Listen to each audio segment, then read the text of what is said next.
네, 우리 제목을 앞을 보시면서 크게 한번 우리 같이 읽겠습니다.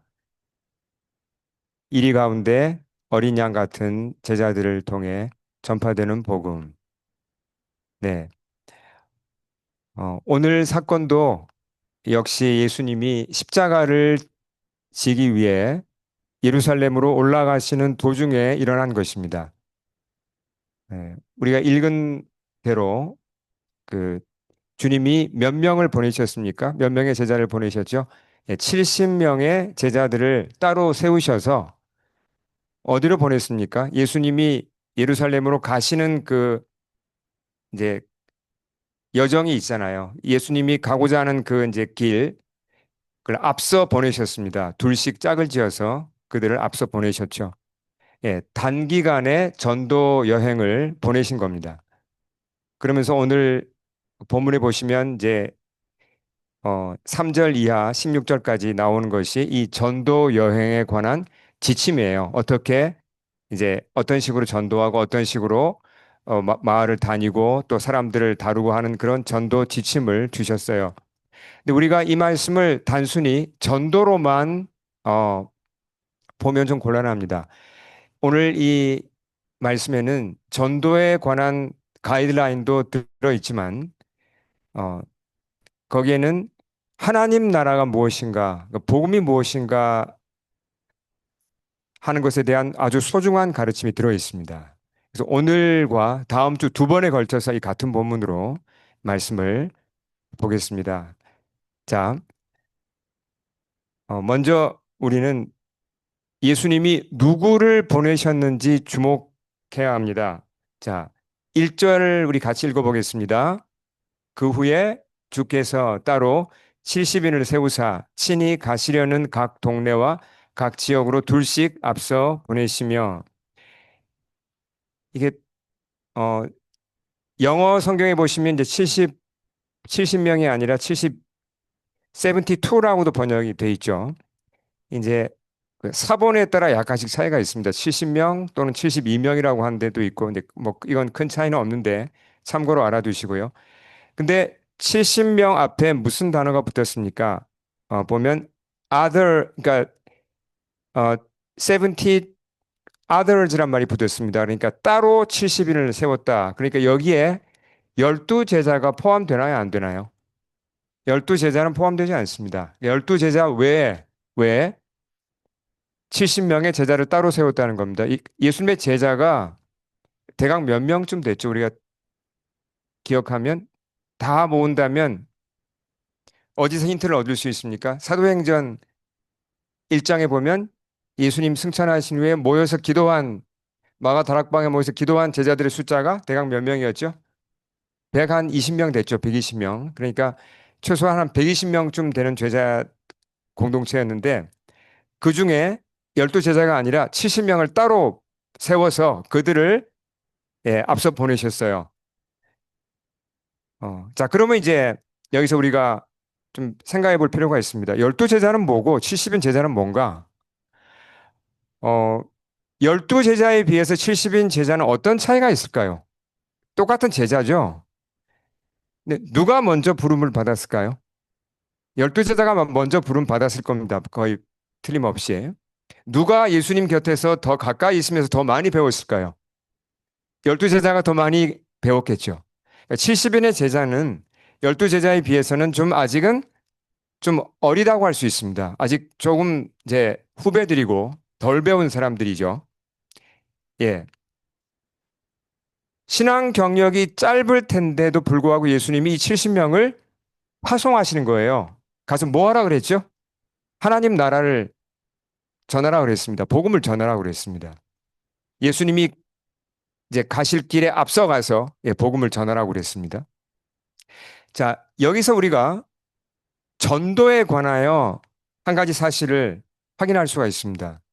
자, 예수님이 파송하셨잖아요. 파송. 그렇죠? 전도하라고 파송하셨는데 그 대상이 누구랑은 알 수 있습니까?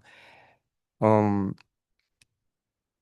주님이 그 아주 아주 잘 훈련된 그런 열두 제자 같이 정말 잘 훈련된 사람들, 성숙한 사람들만 보내시는가? 아니면 70인 제자 같이 아직 좀 어리고 좀 준비가 덜 된 것 같고 그런 사람도 보내는가 하는 겁니다.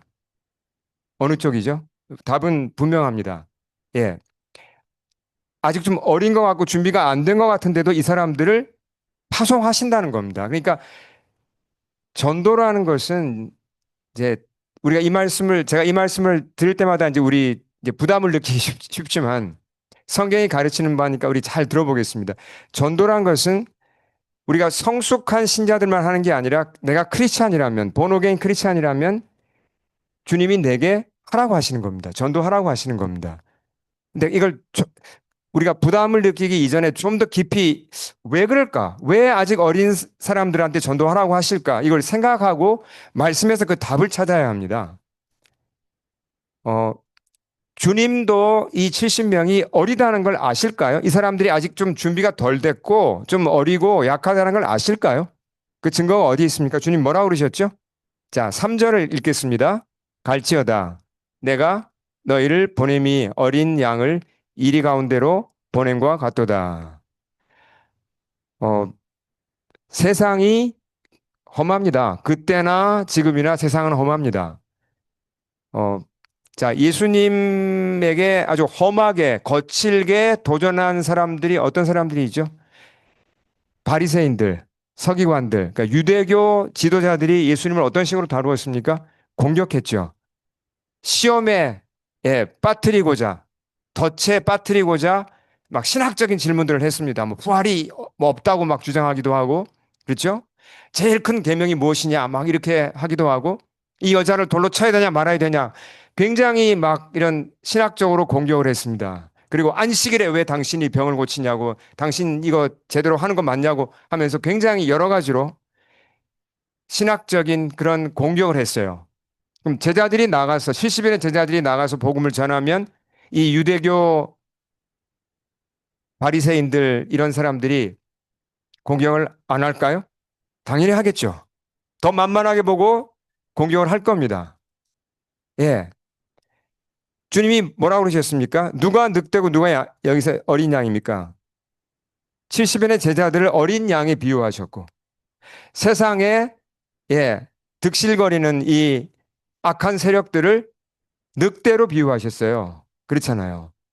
그러니까 주님도 지금 이 제자들이 약하다는 걸 아시는 거예요. 너희는 세상에 비하면 너희는 그냥 어린 양과 같아. 세상엔 늑대가 많아. 아니, 늑대하고 어린 양하고 싸우면 이게 게임이 됩니까, 여러분? 그, 뭐 어린 양들이 떼를 지어 싸운다고 늑대 한 마리 이길 수 있어요? 못 이깁니다. 이 상대가 안 되잖아요. 예. 어린 양이 어떻게 늑대를 이깁니까? 예수님한테도 공격을 했는데요, 늑대들이. 예수님한테 폭력을 이렇게 뭐 신학적으로 도전한 것뿐만 아니라 물리적으로도 도전한 적이 있습니까? 유대교 리더들이 있죠. 예를 들어서 나사렛 예수님 고향에서 예수님이 말씀을 전했을 때 설교했을 때 나사렛 사람들이 어떻게 공격했죠? 예수님의 설교에 굉장히 화가 났어요. 그 사람들이. 어떻게 했습니까? 예수님을 붙잡아서 끌고 그 나사렛이 절벽 위에 세워진 마을입니다. 절벽으로 낭떠러지로 끌고 갔습니다. 어떻게 하려고요? 밀어서 죽이려고, 떨어뜨려 죽이려고 끌고 갔어요, 실제로. 근데 예수님이 끝에 가서는 이제 빠져나가셨죠. 무시무시한 폭력입니다. 제자들도 이런 일을 당할 수 있을까요? 있죠. 세상은 늑대들이에요. 이 사람들은, 제자들은 어린 양이죠. 근데 예수님이 이렇게 제자들이 약하다는 걸 아는데도 왜 보내실까 하는 겁니다. 주님 입으로 말씀하셨잖아요. 너희는 어린 양이다. 세상은 늑대야. 이건 참 너무 상대가 안 되는 것 같은데 왜 보내실까? 너무 약한데 괜히 나갔다가 오히려 전도 나갔다가 상처받고 다치고 그러면 이게 더 손해가 아닐까? 한참 더 키우고 좀 이렇게 양육을 한 다음에 천천히 나중에 강건해지면 전도를 보내는 게 맞지 않을까? 그런 생각이 들지 않습니까? 근데 예수님은 아직도 어린 양과 같은 이 사람들을 내어 보내셨어요. 거기서 우리가 왜 보내셨을까 하는 질문을 해봐야 합니다. 어, 자, 그 답을 예수님이 하신 말씀에서 찾을 수 있습니다. 왜 어린 사람들인데 전도하라고 내보내셨을까? 바로 앞에 있는 2절을 읽어보겠습니다. 같이 읽겠습니다. 이르시되 추수할 것은 많되 일꾼이 적으니 그러므로 추수하는 주인에게 청하여 추수할 일꾼들을 보내 주소서 하라. 자, 추수는 이제 유대인들이 굉장히 잘 이해하는 그림이에요. 왜냐하면 농사를 곳곳에 짓고 있었기 때문에 이제 오늘날 우리들은 특히 우리 뭐 피어나는 제자들 뭐 추수, 농사 그러면 감이 잘 안 잡히잖아요. 우리는 뭐 이제 유튜브를 보면 되겠죠. 대강 요즘은 이제 다 그렇게 뭐 간접적으로 배울 수 있는데 그 당시 추수 그러면 쉽게 이해할 수 있는 장면이었어요. 자, 추수할 것은 많단 말이 무슨 얘기입니까? 세상에 구원받아야 될 사람들이 많단 말인가요? 적단 말인가요? 많단 얘기죠. 어, 겉보기와는 달라요. 겉으로 볼 때는 사람들이 저 사람 복음에 관심이 없을 것 같고 너무 세속적이야. 아, 교회 안 올 것 같아. 예수님 안 믿을 것 같아. 이런 사람들이 겉으로 볼 땐 많아 보이지만 실제로는 예, 그 당시에 뭐라 그랬죠? 추수할 게 많단 말은 복음을 듣기 원하는 사람이 많다는 얘기입니다. 복음을 전하면 추수될 사람들이 많다는 얘기입니다. 이건 이제 거듭나서 하나님의 예, 자녀가 될 사람들이 많다는 얘기죠. 기다린다는 얘기입니다. 근데 뭐가 부족하다 그랬죠? 일꾼이 부족하다 그랬습니다. 일꾼은 이제 복음을 전하는 사람들이죠. 일꾼이 부족하다. 그러니까 일꾼이 부족하기 때문에 어린 사람들이라도 보내시는 겁니다. 첫째 이유는. 예, 일꾼이 부족해요. 정말 부족해요. 그러니까 하나님의 마음을 우리가 알면 내가 어려도 복음 전하러 갈 수 있다는 얘기죠. 꼭 뭐 멀리 안 가도 복음 전하는 건 뭐 가까운 데부터 우리가 전할 수 있잖아요. 근데 더 중요한 이유가 있어요. 어린 사람들이지만 내보내시는 더 중요한 이유가 여기 나와 있습니다. 자, 여기서 추수하는 주인이라는 표현이 있죠. 이게 무슨 말입니까? 추수하는 주인. 영어로 뭐라 그랬죠? The Lord of the Harvest 그랬습니다. 대문자를 썼죠? 누구십니까? 하나님이시죠. 그러니까 이 추수의 주인이 누구라고요? 하나님이십니다. 어, 이건 거대하고 정말 거대하고 아주 중요한 하나님의 프로젝트입니다. 어떤 프로젝트죠? 인류를 구원하는 프로젝트죠. 타락한 세상에서 인류를 구원하는 그러니까 수천 년에 걸쳐서 준비했고 예수님이 오시면서 이게 본격적으로 이제 어, 큰 진전이 일어나서 이제 교회가 세워지면서 만민을 구원해야 되는 이 중요한 프로젝트의 주인이 누구라고요? 하나님이십니다. 이건 뭘 얘기하죠? 이 일을 계획하고 추진하고 그 모든 걸 누가 주관한다는 얘기입니까? 하나님이 하신다는 얘기입니다. 하나님이 하신다는 얘기죠. 어, 하나님이 하신다란 말이 참 중요한데요. 그러니까 제자들이 어려도 그들이 나가면 누가 제자들 뒤에서 일을 하신다는 얘기죠. 누가 제자들의 손을 통해서 입을 통해서 일을 하시겠다는 얘기죠. 하나님이 하시겠다는 얘기입니다. 예, 그래서 어린 사람들이라도 보낼 수 있다는 거죠. 예, 그 부분을 조금 더 우리가 조금 더 깊이 들어가 보겠습니다. 주님이 주신 이 가이드라인 맨 끝에 이런 말씀이 나옵니다. 16절. 자, 우리 선포하는 것과 같이 우리 크게 한번 읽겠습니다. 너희 말을 듣는 자는 곧 내 말을 듣는 것이요. 너희를 저버리는 자는 곧 나를 저버리는 것이요. 나를 저버리는 자는 나 보내신 이를 저버리는 것이라 하시니라. 자, 자, 3단계로 말씀을 하셨어요. 어, 너희 말, 그러니까 제자들의 말을 듣는 자는 누구의 말을 듣는 것과 같다 그랬습니까? 예수님의 말을 듣는 것과 같다 그랬습니다. 근데 반대로 너희를 저버리는 자, 너희를 거절하면 누구를 거절하는 거라고요? 예수님을 거절하는 것이고, 그러니까 그들을 보낸 예수님을 거절하는 것이고, 더 나아가서 누구를 거절하는 거죠? 예수님을 보낸 하나님을 거절하는 거라 그랬습니다. 자, 그러면 제자들이 하는 말은 제자들이 가서 특히 복음에 관하여 얘기하고 하나님 나라에 관해서 얘기하는 것은 누구를 대신해서 얘기하는 거죠? 예수님을 대신해서 얘기하는 건 맞습니까? 하나님을 대신해서 얘기하는 건 맞습니까? 그렇죠. 그러니까 이런 사람을 우리가 뭐라고 부르죠? 어떤 나라를 대신해서 얘기하는 사람을 뭐라고 부르죠? 대사라고 부르죠. 대사. 어, 여기서 주님이 보낸다 그랬잖아요. 그렇죠? 그러니까 보낸다는 표현을 썼습니다. 예, 보낸다.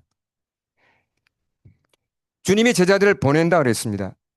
대사란 말이 원래 뿌리가 보냄을 받은 자란 말입니다. 대사. 여기서 나온 말이 사도란 말이 이제 같은 뿌리를 가지고 있죠. 그러니까 제자들은 하나님의 대사라는 뜻입니다. 대사. 자, 대사란 말을 우리가 좀 이해를 해야 되는데요. 조금 제가 설명을 하기 위해서 좀 이제 예를 들어 보겠습니다. 여기에 어, A라는 대사 한 사람이 있다고 가정해 보겠습니다. 제가 A 대사와 B 대사를 이제 지금 대조하고 있습니다. A라는 대사는 아주 유능해요. 잘생기고 뭐 영어, 프랑스어, 스페인어를 유창하게 구사합니다. 그러니까 국제법에도 능통하고 경제 지식도 아주 박식해요. 그리고 협상 능력도 아주 뛰어납니다. 정말 빼어난 대사고 외교관이죠. A라는 대사는. 예. 근데 B라는 대사는 상대적으로 어 별로 잘생기지도 못했어요. 그리고 외국어 잘 못합니다. 겨우 그냥 더듬더듬해요. 국제법, 뭐 경제 이거 그냥 미니멈의 지식을 알고 있습니다. 그러니까 협상을 또 잘 못해요. B라는 사람은 어떻게 이 사람이 대사가 됐나? 이럴 정도로 좀 약해 보이는 대사입니다. 근데 유엔에서 예를 들어서 회의가 열렸어요. 국제회의가. 모든 나라가 다 참석했고 대사들이 이제 유엔에 왔습니다. 근데 힘이 없어 보이는 B 대사에게는 발언권이 많이 주어져요. 계속. 계속 발언을 많이 합니다. 근데 A 대사는 발언권이 한 번도 주어지지 않습니다. 전혀. 그 B 대사가 말하면 사람들이 귀를 기울여 다 들어요. 회의를 주도합니다. 그 이유가 뭐죠? 이유는 굉장히 간단합니다. A 대사는 약소국 출신이에요. 약소국.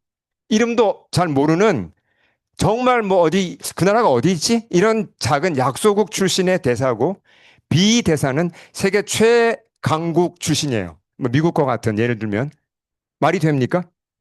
말이 되죠. 예. 미국과 같은 뭐 그런 강대 최강국 출신의 대사는 그 사람이 좀 뭐 언변이 없고 뭐 좀 이렇게 뭐가 좀 지식이 부족해도 이런 국제회의에 나와서 마이크 잡으면 사람들이 주목합니까? 주목하죠. 그 사람이 결정권이 있나요? 결정권이 있어요. 왜요? 자기가 하는 게 아니라 이 비대사 뒤에는 누가 있죠? 나라가 있잖아요. 나라가. 그러니까 대사의 파워는 어디에서 결정되죠? 그 사람의 능력입니까? 그 나라의 능력입니까? 나라의 능력이에요. 사람의 능력이 아닙니다. 예. 70명의 제자들은 하나님 나라의 대사예요. 이 사실을 우리가, 이건 성경이 우리에게 분명히 가르치는, 여러 번 반복해서 가르치는 바입니다. 우린 이걸 액면 그대로 받아들여야 돼요. 아, 내가 제자이면 하나님 나라의 대사구나. 주님이 나를 내 가정으로 파송하시고, 내 이웃으로 파송하시고, 주님이 내 직장으로 나를 파송하셨고, 주님이 나를 대사로 나를 세우셨구나. 나는 누구를 대표하는 거죠? 하나님 나라를 대표하는 겁니다. 내 힘으로 하는 겁니까? 내 힘으로 하려고 그러면 안 돼요. 여기 이제 A 대사가 인간적으로 능력이 많다고 그랬잖아요. A 나라의 대사가. 자기가 답답하다고 뭐 국제회의에서 마이크 잡고 소리 지르면서 왜 나를 안 보십니까? 뭐 아무리 막 소리 지르고 막 여러분 저를 봐주세요. 사람들이 봐줍니까? 자기 능력 가지고 아무리 해도 안 돼요. 그냥 나라의 파워가 대사의 모든 입지를 결정하는 거잖아요. 그렇죠? 이걸 알 때 우리가 자세가 달라집니다. 아, 이게 내 힘으로 하는 게 아니구나. 내가 대사구나. 그러니까 그때부터 관심이 어디로 가죠? 우리의 관심이 어디로 가죠? 내가 대표하는 이 하나님 나라가 진짜 얼마나 파워가 있는 나라인가? 내가 대표하는 이 하나님 나라의 왕이신 우리 주님이 어떤 분인가? 여기에 내 관심이 가는 거예요. 내 나라를 잘 알아야, 그래야 거기서 파워가 나오는 거죠. 자기가 어느 나라 대사인지도 모르면 곤란하잖아요. 분명히 주님이 우리를 대사로 불렀는데, 내가 대사긴 한데 도대체 느 나라지? 나라가 이거 힘이 있나 없나? 뭐 이렇게 되면 곤란하잖아요. 예. 너무나 감사한 것이, 예. 주님이 우리를 부르셨고, 우리가 대표하는 나라는 너무나 놀라운 나라입니다. 잠깐만 정리를 해볼까요? 우리가, 우리가 대표하는 나라가 어떤 나라인가? 자, 어, 여러분, 우리를 파송하신 예수님과 같은 왕이 세상에 있습니까? 이런 분이 계십니까? 없죠. 어, 예수님과 같이 우리를 죄에서 구원하시고 죽음에서 구원하신 분이 세상에 있습니까? 없잖아요. 그렇죠? 그리고 주님의 나라가 어떤 나라입니까? 세상에 어떤 나라가 정의도 충만하면서 동시에 사랑으로 충만한 나라가 있습니까? 세상에? 그런 나라 없어요. 미국과 같이 그렇게 강력한 나라도 대도시에서 밤에 못 다니잖아요. 무서워서 못 다니잖아요. 어떻게 다닙니까? 뉴욕 같은 데서 밤에 어떻게 다녀요? 정의가 없습니다. 얼마나 많은 사람들이 1년에 수만 명이 총에 맞아 죽잖아요. 근데 우리의 나라, 우리 주님의 나라는 정의로 충만하면서 동시에 사랑으로 충만합니다. 세상 모든 나라는 언젠가는 약해지고 무너져서 없어지지만 주님 나라는 영원한 나라죠. 여러분 믿으십니까? 아멘. 우리가 대표하는 나라, 이 주님 나라는 이렇게 강하고 아름답고 정말 너무나 멋진 나라입니다. 이 나라의 대사예요, 우리가. 그래서 우리가 관심을 새롭게 정신을 차리고 관심을 갖고자 해야 됩니다. 야, 내가 대표하는 이 나라, 주님 나라가 정말 어떤 나라일까를 내가 더 알고자 해야 돼요. 이 나라를 알면 알수록, 아, 이런 나라였구나. 주님 나라가 이런 나라구나. 아, 이런 파워가 있구나. 이렇게 아름답구나. 이렇게 멋지구나. 이렇게 영원하구나. 이 나라를 알면 알수록 내 마음에서 어떤 변화가 오죠? 이 나라를 내가 왜 얘기를 안 해? 얘기를 해야지. 초대해야지 사람들을, 내 가족을 이 나라로 데리고 와야지. 전도하고자 하는 마음이, 동기가 더 막 일어납니다. 아니, 이 나라를 모르고 산다는 게 말이 됩니까? 저희 아버님이 그러시더라고요. 저희 아버님 정말 이제 참 이렇게 변화되기 어려우셨는데, 늦게 크리스찬이 되셨는데, 크리스찬이 되고 나서 고민 가운데 하시는 얘기가, 제게 여동생이 있거든요. 혜원이 걔는 어떡하냐? 걔가 구원받아야 되는데 어떡하냐? 진심으로 걱정하시더라고요. 그리고 기도를 간절히 시작하셨어요. 예. 어떻게 해서라도 이제 그 딸을 이 주님 나라로, 예, 정말 인도하고자 거기에 온 힘, 혼신의 힘을 다 쏟으시는 거죠. 자, 다시 말씀으로 돌아가겠습니다. 자, 어느 단체나 조직이 성장하려면 어떤 사람들을 리크루트 해야 됩니까? 우리가 사람들을 뽑을 때, 어, 실력 있는 사람을 뽑는 게 필수죠. 요즘 여러분 취업으로 우리 고생하는 친구들, 우리 청년들 참 요즘 얼마나 정말 치열합니까? 이 취업한다는 게. 네, 실력이 있어야 뽑힙니다. 회사나 단체들은 실력 있는 사람들을 찾죠. 근데 만약에 예수님께서 한번 잘 생각해 보십시오.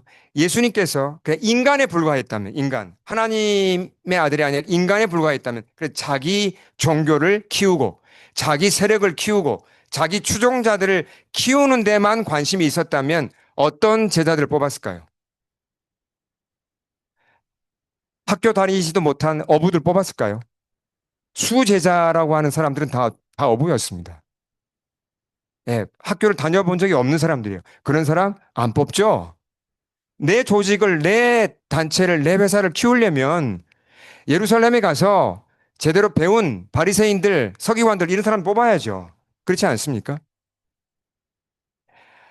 근데 주님이 하신 게 뭐예요? 주님이 스스로도 말씀하셨잖아요.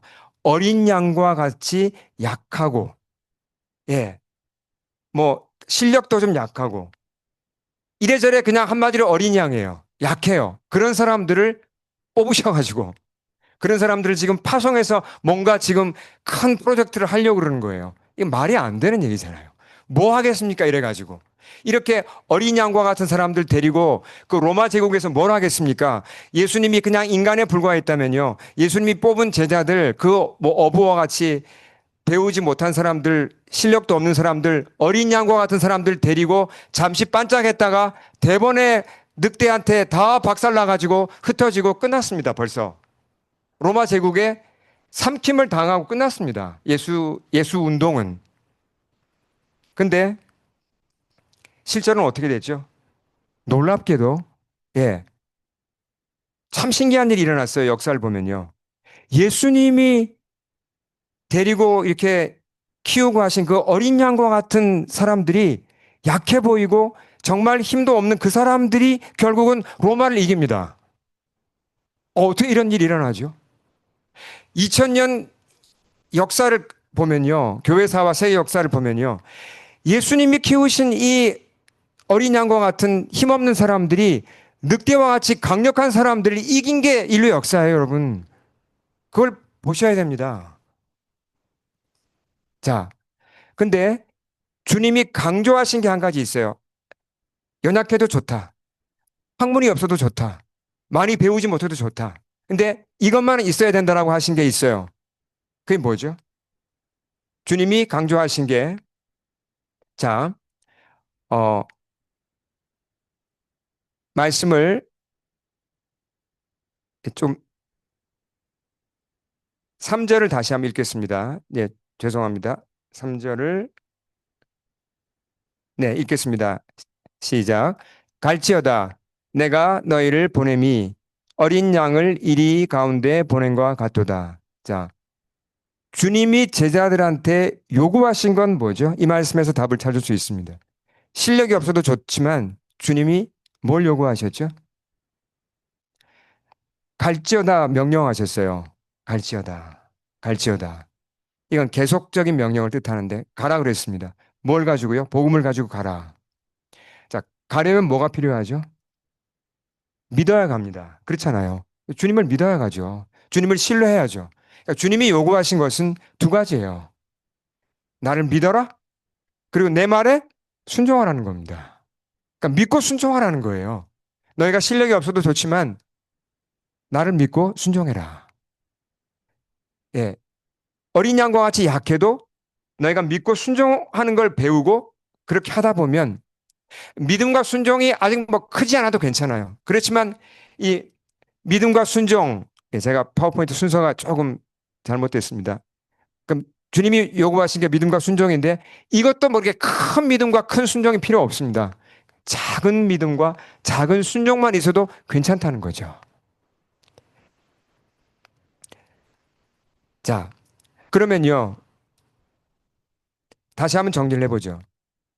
어, 주님은 실력 있는 자를 찾는 게 아니라 당신에게 예, 당신을 믿고 순종할 자를 찾는다는 겁니다. 이게 먼저라는 거예요.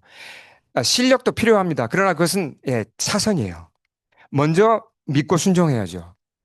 그러니까 주님이 왜 약한 자들을 보내신지 다시 한번 정리를 할 수가 있습니다. 약한 자들을 어린 양과 같은 자들을 왜 보내시는가? 뒤에 누가 계시다고요? 하나님이 계시고 그들은 대사입니다. 그들이 힘으로 하는 게 아니잖아요. 그렇죠? 대사는 그 나라의 힘을 업고 하는 겁니다. 맞죠? 그래서 갈 수가 있는 겁니다. 어린 사람들도. 그리고 두 번째는요. 내가 믿음이 한참 자라서 성숙해진 다음에 가려고 그러면은 평생 못 갈 수가 있어요. 아, 나는 아직 아니야. 더 자라야 돼. 더 커야 돼. 더 알아야 돼. 그러다 보면 세월은 가고 이게 그냥 흐지부지 돼요. 근데 주님 말씀에 순종해서 주님이 가라고 하시면 가면 돼요. 멀리 갈 필요 없습니다. 내 가족에게 먼저 가면 돼요. 가장 가까운 사람에게 먼저 가야죠. 예, 가족, 그리고 내 가까운 친구 갈 수 있잖아요. 멀리 가란 얘기가 아닙니다. 가서 예수님 얘기하고 예수님 사랑 가운데 내가 잘해주고 섬겨주고 할 수 있잖아요. 내가 가라는 말씀에 순종을 하면요. 비로소 내가 그때 잘하는 겁니다. 이게 순서가 아주 중요한 거예요. 잘한 다음에 가려고 그러면 잘 안 돼요. 그러나 순종해서 가면, 순종해서 전도하면, 순종해서 사람들을 섬기면 그 가운데 내가 성장한다는 겁니다. 아멘. 네. 자, 그래서 이 교회 역사를 보면요. 약해 보이는 사람인데 하나님이 그 사람들을 통해서 일하시는 게 참 많습니다. 어린 양과 같은 사람들인데요. 놀라운 일을 하나님께서 하십니다. 너무나 그런 예가 많아요. 물론 이것은 제가 다시 한번 강조드리지만 우리가 가진 어떤 그런 실력이나 뭐 인간적인 재능이나 은사나 이게 필요 없다는 얘기가 아닙니다. 그것도 하나님이 쓰세요. 그러나 그게 내 재능이나 능력이나 이게 첫째가 아니란 얘기죠. 첫째는 믿음과 순종이고 약해도 누구나 할 수 있다는 겁니다. 약한 사람도 쓰임 받는다는 얘기죠. 그래서 제가 한 사람 예를 들어 보겠습니다. 아마 부분적으로는 아실 텐데 조금 자세히 제가 예를 들어 볼게요. 모니카는 사람이 있었습니다. 이게 350년이니까 아주 오래된 얘기예요. AD 350년에 북아프리카 오늘날 알제리 지역에 살았던 어, 그런 이제 한 평범한 여성입니다. 거듭난 크리스찬이었어요. 근데 부모에 의해서 젊은 나이에 불신자하고 결혼을 합니다. 그때는 부모가 다 정해줬으니까 이 남편 어, 패트리키우스라는 사람과 결혼을 했습니다. 근데 그때부터 모니카는 자기 남편을 전도하고자 기도를 시작했습니다. 근데 남편이 말을 잘 들을까요? 예, 남편들이 보면 잘 말을, 아내의 말을 잘 안 듣더라고요. 예, 예, 참 이제 모니카가 그래서 참 고생을 많이 했는데, 어, 기도할 뿐만 아니라 모니카가 그 자선, 그러니까 어려운 사람들을 돕는 일에도 많은 이제 그 시간과 정성을 들였습니다. 근데 남편이 좋아하지 않았어요. 아이들이 태어났습니다. 당연히 모니카는 아이들에게 이제 복음을 전하고 또 아이들을 크리스찬으로 키우고자 애를 썼습니다. 근데 아이들도 안 변하는 거예요. 아이들이 예, 아이들이 거듭나질 않는 거예요. 애를 태웠죠. 계속 기도를 합니다. 예, 그러다가 이제 남편이 좀처럼 안 변하다가 말년에 그야말로 죽기 1년 전쯤에 그래도 예수님을 영접했어요. 예. 그리고 세상을 떠나서 예, 천국으로 갔겠죠. 주님 영접했으니까. 근데 모니카는 과부가 된 거예요. 근데 직 아이들이 이제 그에게 남아 있었고 그때 첫 아이가 19살이었습니다. 근데 첫 아이의 이름이 이제 그때 그들이 산 지역이 이제 카르타고 지역이었고요. 지금 아프리카 북쪽에 있는 알제리 쪽에. 근데 아들 이름이 어거스틴이에요. 누군지 아시겠죠? 그 유명한 이제 성 어거스틴. 아우구스투스는 이제 라틴어로 표현한 거고 어거스틴은 영어로 표현한 거죠. 모니카와 어거스틴 이야기는 아시는 분이 많을 겁니다. 근데 제가 좀 디테일한 걸 말씀드릴 테니까 잘 들어보시기 바랍니다. 이 첫 아들이 첫째가 잘 안 변해요. 근데 안 변하는 걸 넘어서서 방탕하게 살아갑니다. 머리는 좋았어요. 그 당시에 이 카르타고에서 인기 있는 이 분야가 뭐였냐면 철학과 수사학이었어요. 오늘날은 뭐 이제 우리가 뭐 AI가 인기가 있고 그렇지만 그때는 철학이 첫째였거든요. 근데 머리가 좋아서 어거스틴이 철학과 수사학에 아주 뛰어난 두각을 발휘했고 젊은 나이에 교수가 되었습니다. 근데 삶은 어떻게 했다고요? 생활은 방탕했습니다. 17에 동거를 해가지고 아이를 낳았습니다. 그 후에도 여러 여자들과 동거를 했어요. 그러니까 아주 문란하게 살았습니다. 어머니 가슴에 못을 박은 거죠. 예, 아무리 기도해도 아들이 안 변합니다. 예, 포기하지 않았어요. 그러다가 아들이 지금의 이탈리아에 있는 그 밀라노로 이제 이주를 했어요. 그 전에 하나 더 얘기하면, 어, 어거스틴이 이 기독교를, 그러니까 주님을 안 받아들이는 것은 물론이고 한술 더 떠가지고 마니교라는 이단에 빠졌어요. 그러니까 얼마나 모니카가 힘들었겠습니까? 그러다가 이제 어거스틴이 어, 밀라노란 곳으로 가니까 모니카가 따라갔습니다, 아들을. 때로는 부모님들이 자녀들을 이렇게 따라다니면서 같이 사는 것도 필요할 것 같아요. 과부였으니까 아마 더 그랬던 것 같고요. 밀라노까지 따라가가지고 그곳에서 예배를 드렸는데 그때 그곳 주교, 그러니까 그 큰 지역의 이제 책임 목사라고 할 수 있죠. 암브로스란 분이 주교였습니다. 근데 모니카가 큰 은혜를 받습니다. 너무나 말씀이 좋았고 이제 큰 위로를 받아요. 그때 이제 암브로스가 모니카에게 아마 이제 모니카가 상담을 했던 것 같은데 암브로스가 모니카에게 해준 말이 아직도 전해져요. 뭐라 그랬죠? 우리 피어나는 제자를 한번 읽어보겠습니다. 같이 영어 읽어보겠습니다.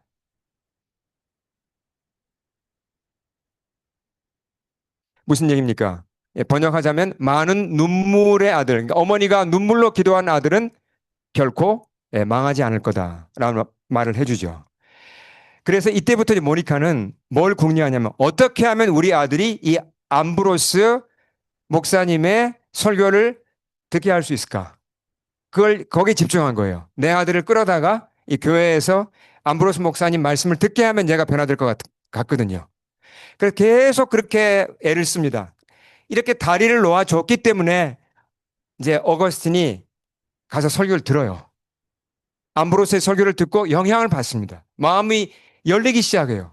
그러다가 그 유명한 로마서 13장 말씀이 어느 날 그에게 임하고 어거스틴이 완전히 변화되어 새 사람이 되죠. 예. 그러니까 어거스틴이라는 사람이 크리스찬이 되기까지는 어머니 모니카의 영향이 절대적이었다는 걸 알 수 있습니다. 모니카는 평범한 사람이었어요. 뭐 별 배운 것도 없고 그야말로 어린 양 같은 사람이었습니다. 근데 어거스틴은 어떤 사람이죠? 어거스틴은요, 교회사를 전체를 통틀어서 아마 가장 위대한 인물일 겁니다. 2000년 교회사에서 가장 위대한 인물 그러면 어거스틴이에요. 그 당시 그 이단들이 많았습니다. 예수님의 신성을 부인하고 뭐 성령을 부인하고 이단들이 많았는데 이단들로부터 교회를 지키는 결정적인 역할을 한 사람이 어거스틴이었어요.